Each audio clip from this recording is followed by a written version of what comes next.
special, a Bayloric TV special with Bye Bye Bryant Jennings, who it's official now. He'll be fighting Vladimir Klitschko for the heavyweight championship of the world in New York, Barclays Center. Madison Square Garden. Oh, Madison Square Garden, better still. Yeah. So how you feeling, Bryant? I've been good, man. Been staying in shape and out of trouble. In shape and out of trouble. So the first question I've got to ask you before the announcement, another American fought and won a version of the heavyweight championship of the world against Romain Stavern. What are your thoughts about that fight? He actually handed Deontay Wilder he handed him the belt. I don't think Stavern disappointed me a whole lot. It was just ugly to me. He just didn't do nothing. He just didn't do what he was supposed to do at all. He didn't fight. Did you hear this thing about the dehydration he had before? I've still got to talk to Don House, but he was dehydrated before the fight. That can't be professional, can it? Nah. Listen, being dehydrated, you better get some what's that? Pedialyte. You better get some Gatorade. You better get something. You going into a fight? It's nothing. Being dehydrated, I don't. Wait, that's an this excuse. Is the heavyweight champion of the world. Yeah. You are defending your title and you're dehydrated, and you train that in Vegas, in a desert. Yeah. I mean, that's kind of crazy, don't you think? Yeah, I don't think that makes any sense. I don't think it makes sense at all. Like I just don't. I mean, he gave up the fight. I think he's just trying to use an excuse. But he didn't do what he was supposed to do at all. He gave that fight away. Do you think he fought the way he should have fought, or do you think it was credit to Deontay the way he fought? He didn't fight. That was clear. He didn't fight at all. That was clear. What surprised me is that when he landed on Deontay was actually able to take the shots. And I found that kind of odd because even when he hurt Deontay, he never moved in and finished him off. Yeah, but I don't even think he hurt him at any point. Well, no, he hurt him at a couple points, but it wasn't even flush shots for real. It wasn't really nothing. So, okay, let's talk about you now. Let's talk about the whole thing of Rock Nation. I mean, when we spoke back then, the whole thing of Rock Nation, I spoke to you about the picture you took with Jay-Z, and Jay-Z said he appreciated what you did. Did you know back then that Jay-Z was going to be part of the whole Gary Shaw, Rock Nation, Bryant Jennings, Andre Ward? Did you know back then, or was that just a coincidental? No, I didn't. I didn't. I knew we was trying to make it happen. We was trying to put it in play, but I didn't know it was going to happen that way. Especially with the Gary Shaw thing. Yeah. That was a very great surprise to me, and I think that was a real good move, from Gary, because Gary said that he believes that this organization could take his fighters far more where he can take them. And that's a great move right there. That's a very great unselfish move, and I commend him for that.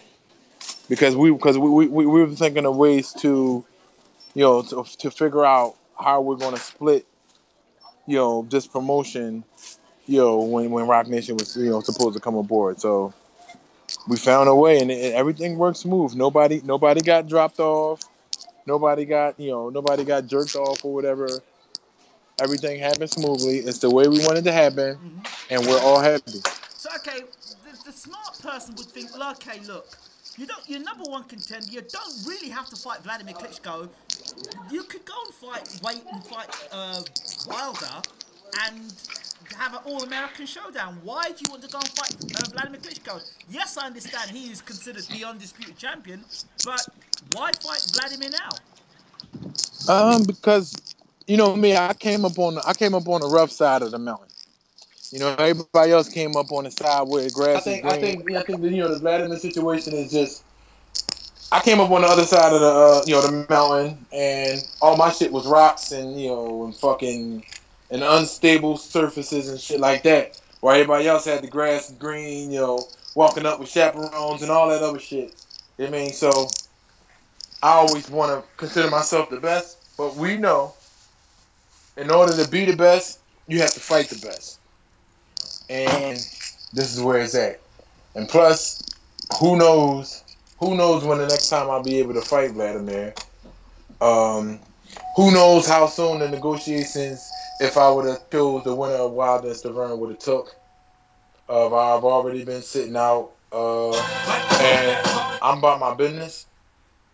And we had to get on to it. We had to make a decision, and I felt as though the Klitschko decision, damn, shorty, the Klitschko decision is damn, you should see this thing over.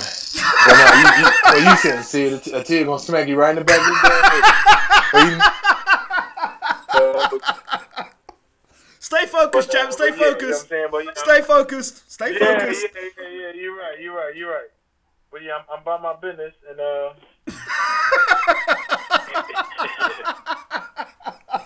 yeah, I'm about my business, and we definitely had to make it happen. So you know, I think that was actually a better decision to make. Really? Yeah. So now you're facing a guy that's recognized universally as the heavyweight champion of the world, and the general consensus now is that after the fight he had against Pulev, he now is this beast. He's this, you know, he's going to knock everybody out the way he knocked out Pulev. Is that a misconception we've got there because Pulev fought so shockingly bad, or was it because Klitschko fought so damn good? I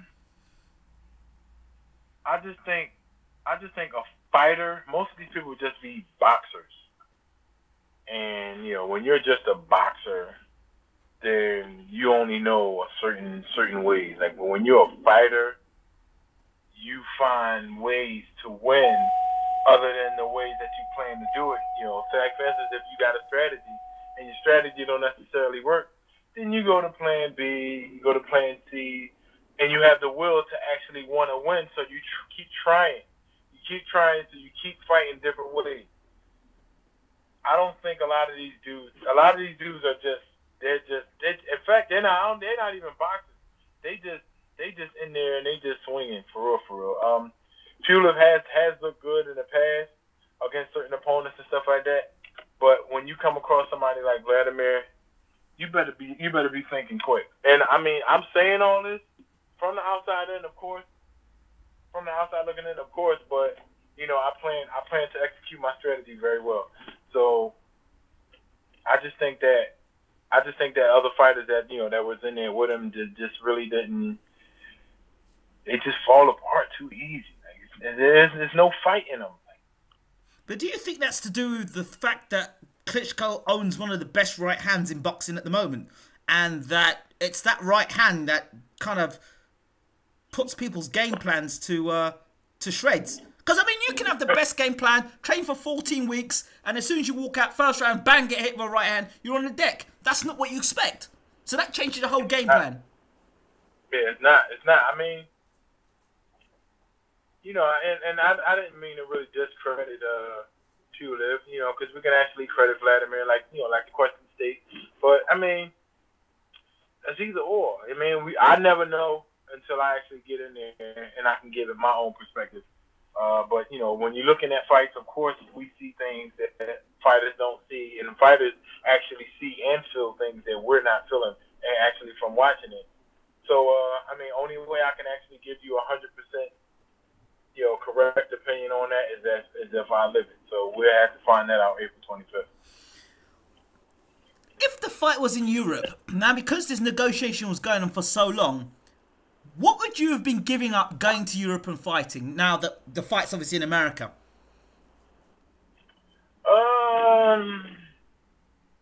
I probably would have just been giving up, you know, some promotion and marketability. Other than that, it don't matter where the fight's at. You know, I'm not worried about no home crowd. I mean, it is good that, you know, once I win, I can immediately celebrate. Yeah, because now I don't have to worry about, you know, watching what I say and staying calm because I'm on a whole other country. I mean, But like now, I could just celebrate. I can celebrate because I'm already home. So what's the consensus? What have you been feeling about people? Because up to this point, you've been the unbeaten Bryant Jennings, and you've been doing what you're doing, and minding your business, doing what you're doing. Now you're getting in a Klitschko fight. You're in the Klitschko sort of like, you are a Klitschko opponent, as they would say. You don't see it that way, but you're a Klitschko opponent. People then start saying, the same people saying, yeah, Bryant's brilliant, Bryant's this, Bryant's that. Now the Klitschko fight's coming up. There's a difference in what people start to say. Their faith starts to waver. How does that make you feel? Well, if it starts to go away from me, then it's just like people. I mean, people are stupid nowadays anyway. It's just like nothing makes sense nowadays. You have to just prove it. You know, it only makes sense once you prove it. So nobody's theories actually make sense unless you prove it. Nobody's predictions actually make sense unless you prove it. So I always say that you take the percentage of the fight, right? Mm-hmm. There's a percentage of people that want me to win because they're Bryant Jennings fans. There's a percentage of people that want me to win for America, whether it's for America, for Philly, or for whatever. Then it's a percentage of people that want Klitschko to lose. Right. Right? And then it's a very small percentage of people that actually are Klitschko fans that want Klitschko to win. And the rest, which is the majority of percentage of people, are just people that say, oh, you're too small, you can never do that. That's impossible. Oh, I've never seen it done. Oh, no, nobody could do that. Nobody could beat Klitschko. He's invincible. He'll reign forever. And the majority of the people of that percentage, majority of that, that percentage of people is just like, it really don't make no sense, and it actually just shows the depth, or I guess we could say the shallowness of people's thoughts and opinions, and their mind don't think past nothing. It just don't. It's these people. I mean, they're just so fucking dumb. Like Tyson wasn't 220 before, or like Holyfield wasn't 215. Or like Muhammad Ali wasn't 220, Joe Frazier wasn't 210, shit like that. It's just like, it don't make no sense, does it? Because these guys were heavyweight champions of the world. However, this new crop of heavyweights, the 6'7", 6'8", 6'9", they're now giants. And I had this conversation with Chris Bird the other day. He says, well, yeah, Tyson did well, but he didn't fight guys who were well skilled like a Klitschko, which makes things a different situation altogether. And it kind of made me think a bit. But you see now, Tyson had one way of fighting, which was straightforward, and if you put him on the back foot, he didn't know how to fight. Whereas someone like Holyfield was able to go in and out, move lateral movement, he moved side to side. So he gave you something different to think about. You couldn't just say, oh, I'll just rush forward against Evander, or I'll just step back against Evander, because he could always change up his game plan. He was a versatile boxer puncher. Whereas Tyson was just really a brawler and used most of his short, squat, and explosive power to his advantage. Now, with this fight against Klitschko, one of the things that James Ali Bashir said to me, and he said to me a long time ago, he says, the problem with these guys when they come to fight Klitschko? They're cornermen. They lack experience. They lack... I can't tell you exactly what it is because that would be telling too much about the Klitschko camp, but that's what he said to me. But what I can tell you is their camps are not up to scratch. I said, but Bryant Jennings brings something different. He brings Fred Jenkins, and he's an experienced trainer. And then Bashir went quiet. He went, yes, I appreciate that. Fred Jenkins does bring something very different to the table, and this is a serious threat that Bryant Jennings brings. What are your views about that, and how Fred Jenkins has been an influence in your life? Well, most people don't know that it's very hard to deal with Mr. Fred Jenkins. But he knows what he's doing. There have been some problems in the past that I definitely won't speak on, but he knows what he's doing, but we just got to come together and be able to execute greatly about it.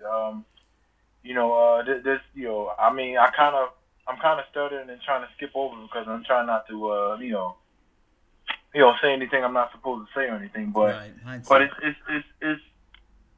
it's different levels to certain things, and it's when you get to a certain point, everybody has to coincide. Everybody has to get together, and if we need a helping hand, let's get it. A team player always, a smart man never denies help. Or never denies wisdom. If somebody needs to tell you something, or somebody needs to, want to help, give you a helping hand, if they're capable of giving help, let it help. I can read between the lines. I understand.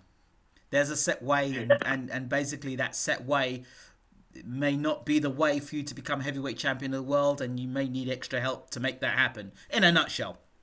I said it, you didn't say that. Cool. So we'll leave it as that. But then doesn't that leave it on you as the fighter? Or does that mean, no, I have to humble myself under the trainer? How does that work? No. It leaves it up to me as a fighter. But as a fighter, as a businessman, as a friend, because what I do is I tend to mix, personal things and with business, and boxing and stuff like that. I mean, which I kind of just, I can do it just a little bit. I don't necessarily have to do it all the way, but I have to give some personal aspect to it.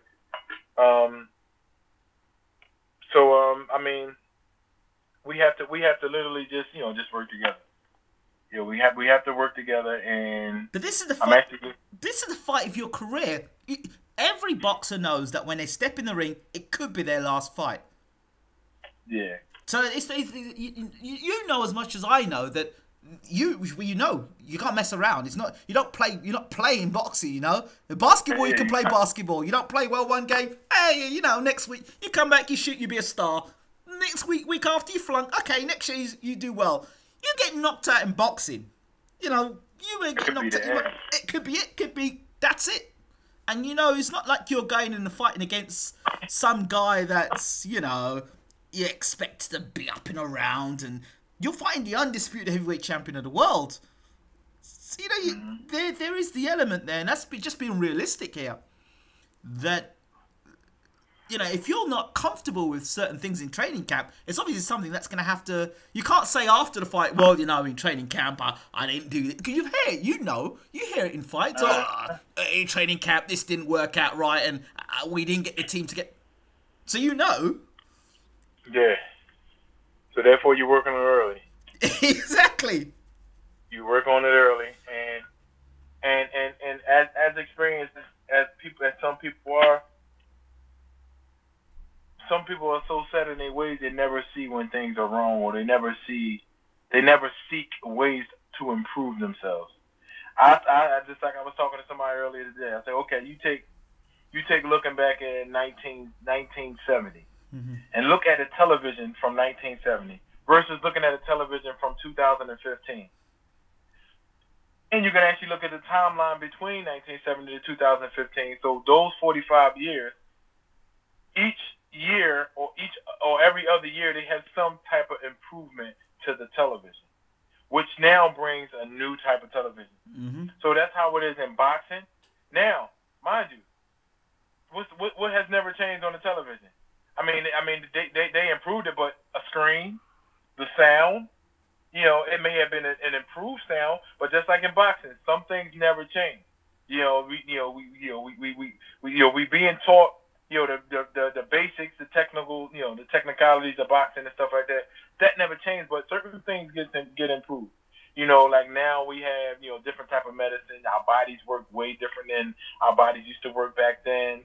So now we're more big on nutrition. We're now more big on mental, because now we have we have actual sicknesses and things that come from, being hit, whether that's punch drunk, constant concussions, brain damage, Parkinson's, stuff like that. So we have all of these things that we have to actually adjust to, make it safer for us, and just learn. Now, mind you, I'm born in '84. I only been boxing for 5-6 years.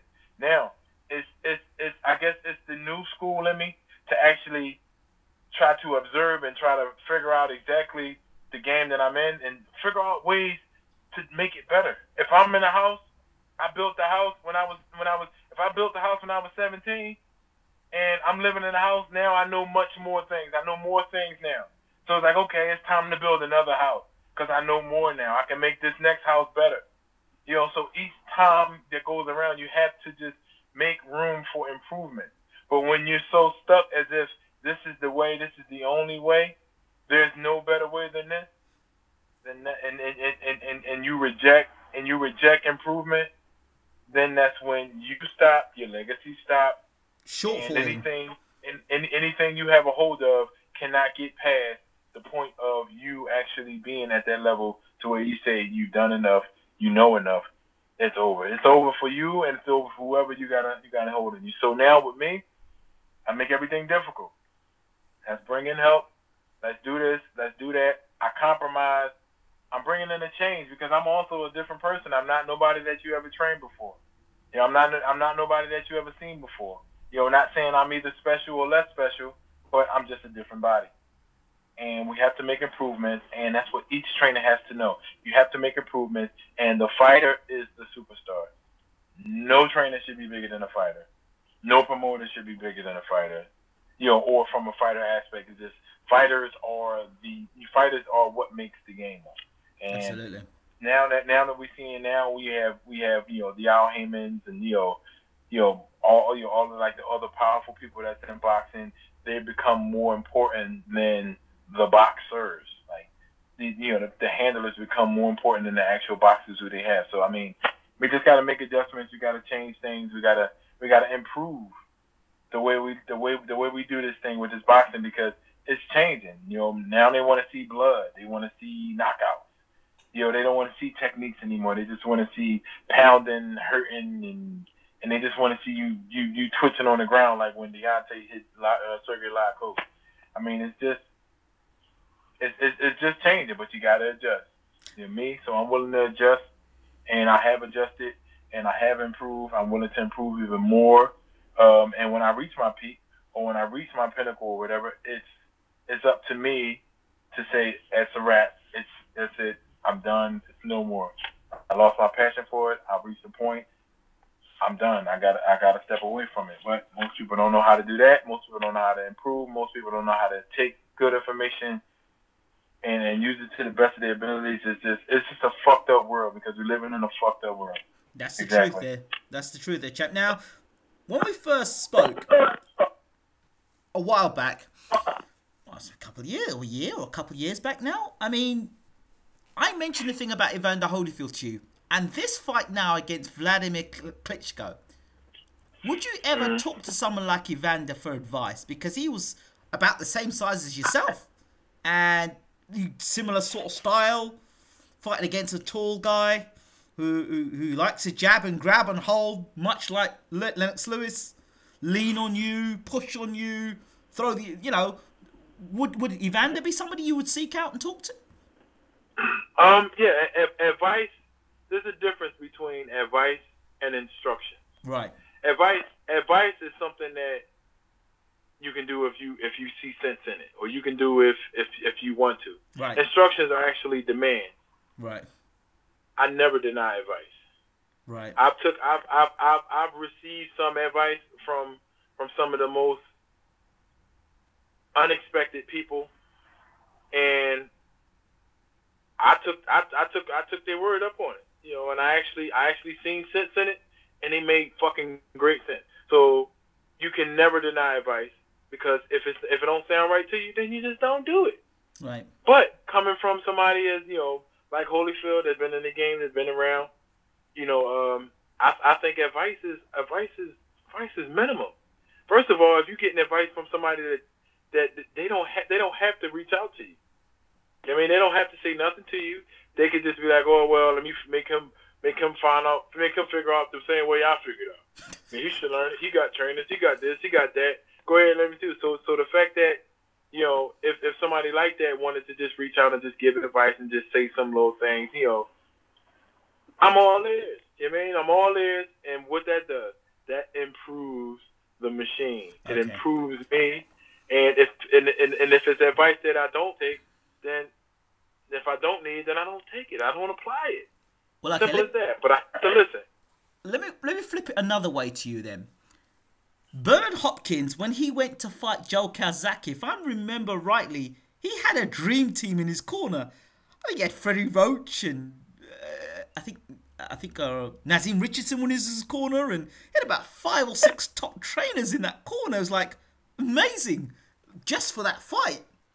Would you do something like that because you know the stakes are higher? Would you be prepared to make that sort of a gamble for one fight, or would you stick to things as they were? Now, I wouldn't make that great of an addition, because he lost it, Joe, right? He lost it, but when I went back and looked to that fight, he won that fight. I mean, when you go back and look at the fight, I mean, you listen to take the commentary off and watch the fight. He was landing more shots. Yeah, but no. I mean, it was ruled as a loss, though, right? It was a points decision, a split decision, or something like that. Yeah. But I don't know. I think that would take time. Yeah. And I don't think 8 weeks is enough time to prepare for all of those different mindsets. And then each trainer has to have a mindset of being part of a team and just be willing to work, be willing to help. I mean, would I do that? I mean, if need be, if it's organized, if it all makes sense, if everybody comes together and play their part. If everybody, if it's 5 trainers, each give 20%, which makes up 100% of training, and it makes sense, it's effective. And I'm the type of fighter you can actually do that with, by the way. But I mean, like, as long as everybody on one accord, I mean, I don't know. I mean, that would sound something new. That'd be like the LeBron and Wade and the Bosch thing, That'd almost sound like that. They'll say I'm cheating or whatever, but it's just something new. You know what I mean? But I mean, like, I don't know. Would it be a good idea? I don't know. We have to we'll live that out and see that. Okay. Have you ever seen Vladimir Klitschko up close, or is this press conference going to be the first time you're going to see him? No, I actually walked up to him when Jonathan Banks fought Steph Mitchell for the second time. Right. Second time, and that's when Broner fought my Paulie. In Brooklyn. I walked up to him. I shook his hand, and I just was like, "My name is Bryant Jennings. It's nice to meet you, and I look forward to working with you." And I left it right there. Walked away. So at that, did you size him up in sort of like, was he bigger than you thought he was? Taller? Did you gauge any of that? No. He wasn't. I mean, when I think of an athlete, I look at myself. Right now, people may think I weigh 180, but I'm still 224, 225. So I'm not expecting the person to be big. I'm not looking at size. I have to actually feel you. Pause. I mean, I got to actually, know for sure your strength and your limits, because people underestimate me all day just by looking at my size. You want to size me up? You want to size me up all you can. But when we get in the ring and when you start feeling these punches, then it's something totally different, and that's when you knew in your mind you fucked up. So I mean, I didn't really size him up. I just looked, and he was actually sitting down, and it really wouldn't have mattered how big he was, because I mean, if he has the belts, and if that's what I want, then that's what I'm gonna go after. I don't care how big he is. He's a human being. In your career, have you ever fought anybody that size and with those dimensions, would you say? No, I haven't. I've sparred a few people. Big people, they sloppy as shit. I mean, it's just like, even if they look good in the mirror, on the bag and all that, once you get up in there, you start making them move around, you start making them turn, and start making them get low and all that, they just look real fucking awkward, and they just real, they get real sloppy. But then what can you learn from the Klitschko that fought David Haye? David Haye, an athlete, big puncher. I mean, Klitschko looked pretty sharp that night. Yeah. I just think David didn't take enough chances. I think he did good on his movement and stuff like that, but he just didn't take enough chances. He didn't really like go in and just say fuck it. Like, I mean, I don't know, man. I mean, I can only give remarks and opinions on fights that I've seen, and work towards it throughout this training camp, and find out for myself, come the day of the fight. So when you come face to face with Vladimir Klitschko on Wednesday, what would be going through your mind? Will it be at that point, will you be trying to start playing the mental games then, letting him know, look, I'm a dog, I'm coming for this? Or... Nah. This is what I'll say. Vladimir, ich habe bei Ihnen wählen Jahre in Detroit. Ich respektiere Ihre Vermagnis, aber es Ihr Konkurrenz. Ich bin hier für den Ort. And each der moment, then I'll figure out some things to say to him. I'll say some things to him in his language. Huh. I'm not scared of nothing. I'm not scared of nothing, and I know exactly what I'm gonna do. But you say that, and that sounds great. But those who have rushed in against Klitschko, that's when he's been his most dangerous. So it's as you are, you're defensively responsible. This is one of the new terms they come up with. Basically, you like to play it safe, not take that many chances before you land your punches. Now, with a fight like Klitschko, which you know you're going to have to take some chances, how are you going to break the mold of being the guy that has been defensive responsible, but yet still being able to attack? And the whole home crowd behind you cheering you on. How do you contain all of that and still stick to a game plan? I don't know. I just think it's in me already to be able to hold my composure, because the crowd never gets to me. If you remember when I fought Spilker, that crowd was all Polish. Oh man, them Polish people was screaming, yelling, ah! Crowd never got to me. So therefore, you can eliminate the crowd, the composure, and with these movements, with these certain tactics, being able to move and get on the inside, and also, you use your defense to get in, and you don't play your defense, then find a way to get in, then use your offense. It's just okay. It's all in one. It's literally called smart fight. It's all in one. Where you're using your movement, you're using your defense, and you're using your offense all in one. So it may be one move that's athleticism, defense, and offense. So you may do one little thing, and that's all three. That's what an athlete is. Not a one-dimensional guy who needs to step around, throw a punch, step in, then throw a punch, or think about what he's gonna throw, then throw a punch, try to catch his punch, reset, throw another punch. Nah. An athlete is somebody that can just literally just do it, just move, and you're looking at the dude like, well, God, us as heavyweights, Vladimir does it well too. Us as heavyweights, he's looking like, what, hang? It's like he's a big guy doing that. I mean, these little guys, and this is the crazy thing that I hate when they use and they criticize against me. I've seen smaller guys fight like shit. I've seen smaller guys that are way more experienced than me fight like shit.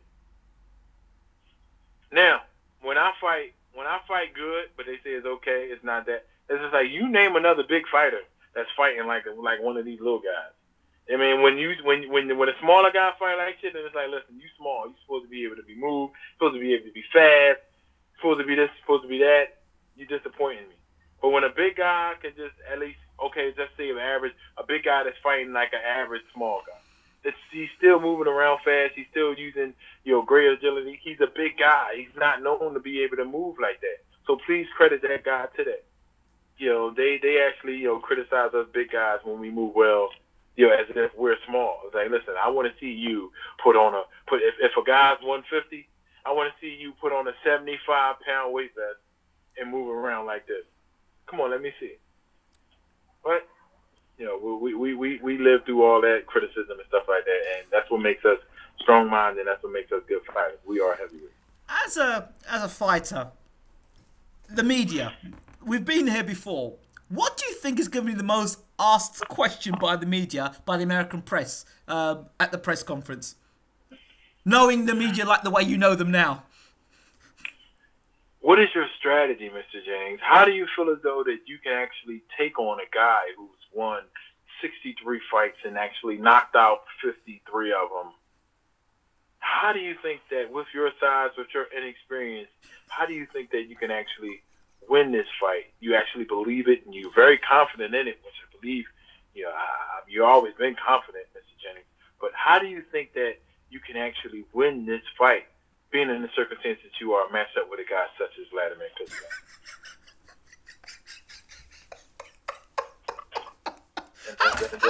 How do you put up with that rubbish constantly all the time? I just cut them. I say, you know what? Don't interview me. Just don't talk to me. Just don't talk to me. Yeah, I mean that's gonna be the main answer. That's gonna be the main question. And your response? Is it the same response over and over again? I'm in this game. This is the sport that I'm in. Yep. I'm a heavyweight. I know what I'm getting myself into. And he's been beat 3 times. He's been knocked out 3 times. And a 4th time is definitely in the making. 4th time is definitely in the making. So come April 25th, you'll see. You'll witness, and but you know what? I want to see people's faces, cause like when you write stuff down, it's recorded. Yeah. That's why I am always trying to be politically correct. Therefore, especially when I'm on any type of recordings or anything, because I have when the outcome comes, if it's anything different than what I said, I would have to reflect on that, and I would have to say, well, damn. You made it seem as easy as this, blah, blah, blah. But I'm telling you, it's not going to be an easy fight. Somebody asked me earlier, how do I see the fight ending? I said, I see the fight ending in a knockout. It's either me or him. I've always given, the flip side of things, both sides. Never making it easy. But when these people write up their little, write up whatever they want to write up, they make their little smart remarks, they make their criticism, they make everything, oh, there's no way this, there's no way that, and I'll bet the house on it, and I'll do all this and all that. Then when you're wrong, these people don't like to fess up and admit that they're wrong. Like, people always love being right, but they don't never admit when they're wrong. And then when you're wrong, when there's so many people that's wrong, I ain't even an ignorant person. I won't even say it. I won't even say it. Okay. Now the 2 subjects that I'd still haven't asked you about, which I will ask you about, and I'll get shot for this if I don't ask you about it. First of all, the Shannon Briggs, the whole Shannon Briggs "Let's Go Champ." How much of that was on your parade? How much of that was a threat to the fight between yourself and Klitschko happening? I mean, not happening.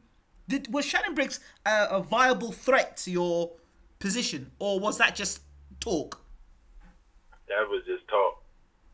That was just talk, right? And there is no threat on my position. I fight and I get in the ring for my position. You get what I'm saying? Taking nothing away from Shannon, but I get in the ring for my position. And if he would have landed that fight, I'm not a hater. I don't throw shade. Fuck shade. People try to put you in the dark. I mean, but it's like I'm not a hater. I don't throw shade. So therefore, I would never say, oh. I mean, I could say it amongst my peers. Yeah. Damn, that's fucked up, man. He chose that motherfucker over me. Damn, that's fucked up. I mean, but me controlling my emotions by not putting it all out there to the world, to the public, and letting everybody else hear it, and and actually show everybody that I'm pissed off. Probably, I would have been pissed off. But when you're controlling your emotions, you don't let everybody know that you're actually pissed off. So it wouldn't have been up to me to voice my opinion to the world and say, oh, fuck him. That motherfucker ain't fight nobody. This and that. Nah, I wouldn't have been that way. But I heard my name was mentioned a couple times.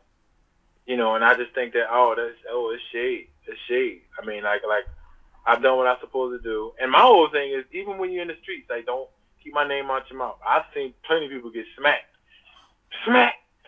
Keep my fucking name out your mouth. But I ain't even say nothing. Smack. Shut the fuck up. Don't say nothing else.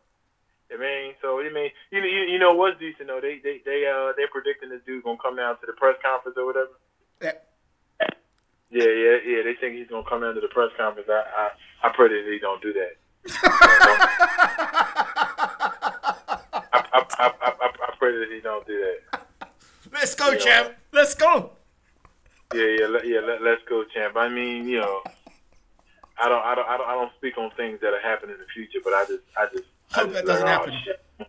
Yeah, come on, Briggs. Come on. So, stop. The other thing I'm going to ask you is Jay-Z. Got to ask the Jay-Z thing, because it's like, that's the elephant in the room. He now is with you on Rock Nation. How much of an influence now is he moving forward in your career?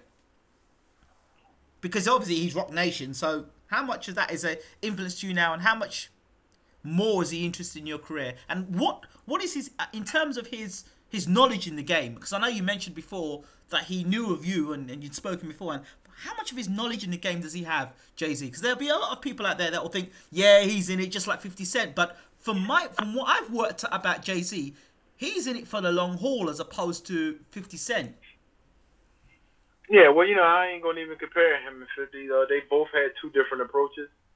And they both were still great businessmen, outside of this boxing thing. I mean, if they wouldn't have been able to have, I guess the funds or whatever to even consider, taking up another business or whatever. But the Jay-Z thing, I think that actually does something to me personally. For somebody that comes from the project, and could be at that great, that great position in life, mentally, from my mental point of view of what I see in him mentally, and financially, and just everything all in one, to be able to, to overcome a lot of things. I just think that'll just motivate me more in life with just me, with who I am, who I get into the ring, who I get in, what I do when I get into the ring is that's Bryant Jennings. Jay-Z's not coaching me, throw the jab, throw this, throw that. And that, so I say that by saying, that's not literally motivating me to fight harder. Right. I mean, I guess it is more pressure on me for life, though. You get what I'm saying? If I know if I want to move on in life, I want to succeed in life, and I know I have to fight hard. It's just like, okay, so Jay-Z coming, and I'm just saying, okay, I'm more focused on life. So once I'm more focused on life, then therefore my goals extend. So once my goals extend, my work ethic goes up. My work ethic goes up. I put it all in what I'm doing, which is boxing and my craft. So therefore, I'm working hard. I'm doing it all. But I just think that Jay-Z credits my life, with my personal life on how I view things. Where I've come from, how I got to this point. Me actually linking up with people that has had a past such as mine, and that have exceeded expectations like greatly. Jay Prince is another, and it's just like these people come from where I come from, if not worse, in their era, and was able to maneuver through generations and be these strong-minded people, be these great business people, be these well-respected people with the characteristics of a real man. And nobody's perfect. I'm not saying nobody's perfect. And we don't praise not a soul. Mm-hmm. I mean, we only praise God in a sense. But it's just it's just certain things to look up to, and you pick the great, you pick the best things out of each person, and you look up to it, and that's what I do. I pick people's brains. I pick the best thing out of each person, and I apply it to my life, and that's what makes me. So when you're sitting down and you see Jay-Z, you see Rihanna, you see Andre Ward, you've been around Mike Tyson, Austin Trout. What does that make you feel like? It just make me feel like this is where I belong, because I've always looked at that point, and like I say, I never praised no man but God. Mm-hmm. And so I'm not looking at them. I'm not looking at them as if me being around them is impossible to do. Like I've always felt as though that was greatly achievable. That's always been my goal, to be able to be at a stature at whatever profession that I'm in, to be great as such. Greater than Jay-Z, greater than Mike Tyson, and being in the presence of them is that's just my reward. And that's just my reward, or that's just my lifestyle now. I was actually used to it before it even got here. Like my first time meeting Mike Tyson, it was formal, it was cool. Just like, hey, that's Mike. Mike's a human being. Mike talk, I listen. You know, I would like to hear the story. You know, same thing with Jay-Z. First met Jay-Z, it was formal. You know, Hove talk. You know, I listen. I want to hear the story. You know, want to get some encouragement. We all want. It's just like that old head on the block that been through everything. When he talk, everybody listen.